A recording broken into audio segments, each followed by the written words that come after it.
Abduvali Ayubning O'yinlar vadisi Turkiya nomli kitobidagi kichik tema Xitoy musulmon bo'lsa.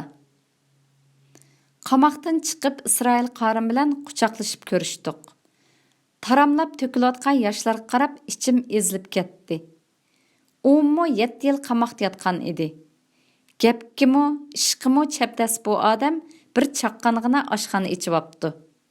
Paranglar qamoqqa ketdi. Mən ətrafıma baxmay, yeli sorakçını, yeli gundupayını, yeli aqçı məhbuslarını doğrab, həcvi qılıb kasıldıqıl turupdu mən. Onun, Abduvali, qamaqdan çıxıb namazını qasır qılmay oqışqa köndüqmü? Degen sual bilan qılğan işarəsindən özümni besib alğan boldum. Bu dostum Köyümçan idi.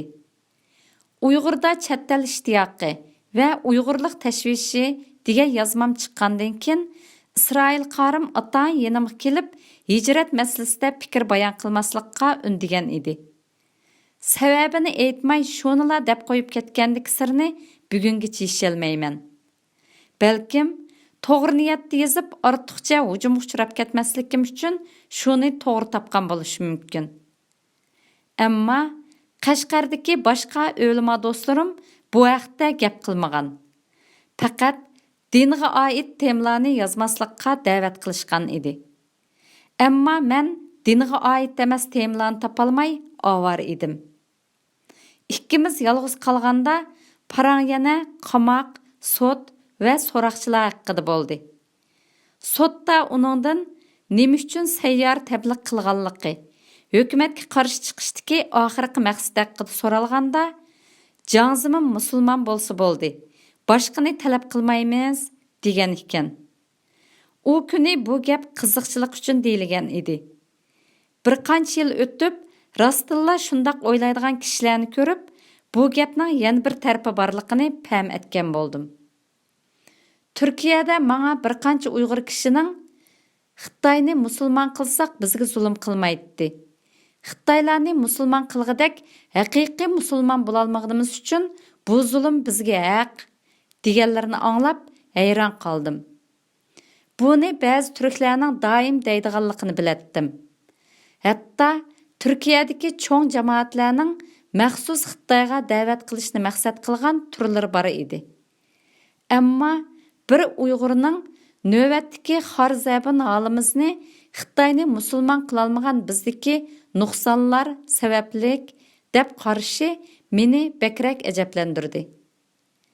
Xitoyni musulmon qilsak Uyg'urga zulm qilmaydi deb qaraydigan bir Uyg'ur ilm ahli menga yozgan uzun uchurida Uyg'ur tarixini biror qur eslab o'tib, bizning Xitoyga din tarqatmaganligimizdan kelib chiqqan oqibatlarni bir-birlab tizib chiqibdi. Tarix degan bir o'lik kitob, material va paket dövisi. Uni ideya yipiga tizib, reallikqa retsep izlaydiganlar biz inson. Tarixdagi marjonlarni qaysi yipga tizsak tiziladi. Agar bir ilm ahli tarixga uyg'un bo'lgan va bo'lmaganni aniqlamasa, tarix o'zini o'zi aniqlab bizga so'zlab berolmaydi. Agar biz bugun va o'tmishda ko'rgan qora kunlarning hammani Xitoyni musulmon qila olmagan atalmish iqtidorsiz, ilmsiz, axloqsiz, ittifoqsiz illatlik millatligimizdan ko'rsak, kulkili kishi bo'ladi. Agar bir davlatda hamma kishi musulmon bo'lganga zulm tugaydigan bo'lsa, Pokistondagi musulmonlarning ichki ziddiyati tugab ketsa bo'ladi. Chunki tarixda Timuriylar, Saidxonlar va Boburxonlar hindilarni musulmon qilgan. Ammo bugungacha Pokistondagi musulmonlar orasida nizo qurmaydi. Agar musulmon bo'lsa, masala hal bo'ladigan bo'lsa, musulmon kurdlar bilan musulmon arablar Iroqda jidal qilmay yashasa, musulmon Ozarbayjonlar bilan musulmon farislar Ironda qon to'kmis bo'ladi. Bu Uyg'ur ilm ahlining qarashicha, Uyg'urga islom kaynichilab, Shialarning ta'sirida kirganmish. Dinimizni to'g'ri o'rganmaganimiz, cho'nqur bilmaganligimiz, to'liq amal qilmaganimiz uchun Xitay bilan 300 yildan ortiq birga yashab, 30 Xitayni musulmon qila olmaptimiz. Onunğa xat yazıb bulalmay, oxiri telefon qildim. Tungan nopusini sordum, bilmaydi ekan. Tungan tarixini sordum, xabarsiz ekan. Oxiri onunğa Xitayning xaritasini avatib, nima uchun Tunganlarning bizning vatanga yaqin Xitayning Gansu, Qinghai qatorliq o'lkalarda eng ko'p yashaydiganligini sordum. Ondan onunğa tarixda shuncha ko'p Xitayni musulmon qildik. Hozir Tungan nupusi bizdan ko'p. Shular musulmon bo'lganlik sabablik tarixda Uyg'urning qaysi ishi o'ng keldi? Tömür xalifini Qur'on tutib oldigan Li Shufu, Qashqarni qoniga bo'ygan Matitay, Mashavula Tungan emasmi? 1934-yili 6 fevral kuni faqatla Qashqar shahrida 6000dan ortiq Uyg'urni qirg'in qilib, shaharni jasad bilan to'ldirib o'tgan musulmon Tungan. Shu jasadlarni yig'ib ko'mishga tashkilligini Qashqardagi shvetsiyalik xristian din tarqatquchilar bo'lgan edi-ku, deb faktlarni keltirib tushuncha berdim. Tarix shuni so'zlaydi. Xitaylar butun musulmon bo'lgan taqdirdimi, hozirgi tuzumda yashasa, bizga bu zulmni qilatdi. Agar bir dinda bo'lish zulmni yenikiltadigan bo'lsa, Xitay o'ziga o'xshash dindagi Tibetlarni ayab qo'ysa bo'ladi. Bir dinda bo'lsak, Xitay qo'g'daydi deb qarasak, Xitoydagi Shaolin ibodatxonalari Tibetlar haqida ikki og'iz haq gap qilgan bo'ladi. Xitoyning poytaxtidagi Budda dini instituti buddist Tibetlarning o'zini ko'ydirib qilayotgan qarshiliklarga buddistni qo'llab Xitoyga qarshi fatvo bergan bo'ladi. Amaliyotda Xitoy bilan Uyg'ur orasidagi masalani zolim tuzum paydo qilgan. Bugun Xitoy xalqini fashistlik bilan idora qilib kelgan Kompartiya Uyg'urni millat sifatida yo'qotmoqchi, musulmon sifatida emas.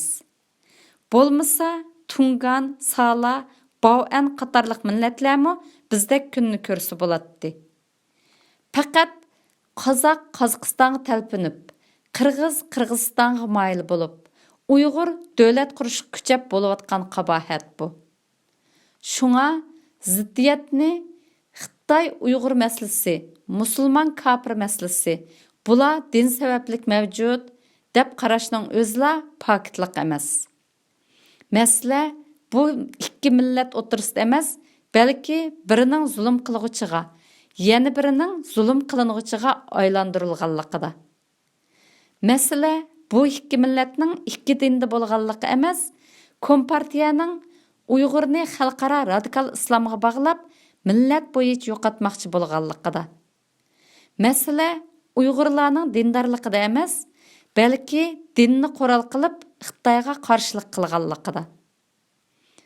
Uyg'ur tortayotgan azobning manbasi ko'p. U nuqul diniy masala emas.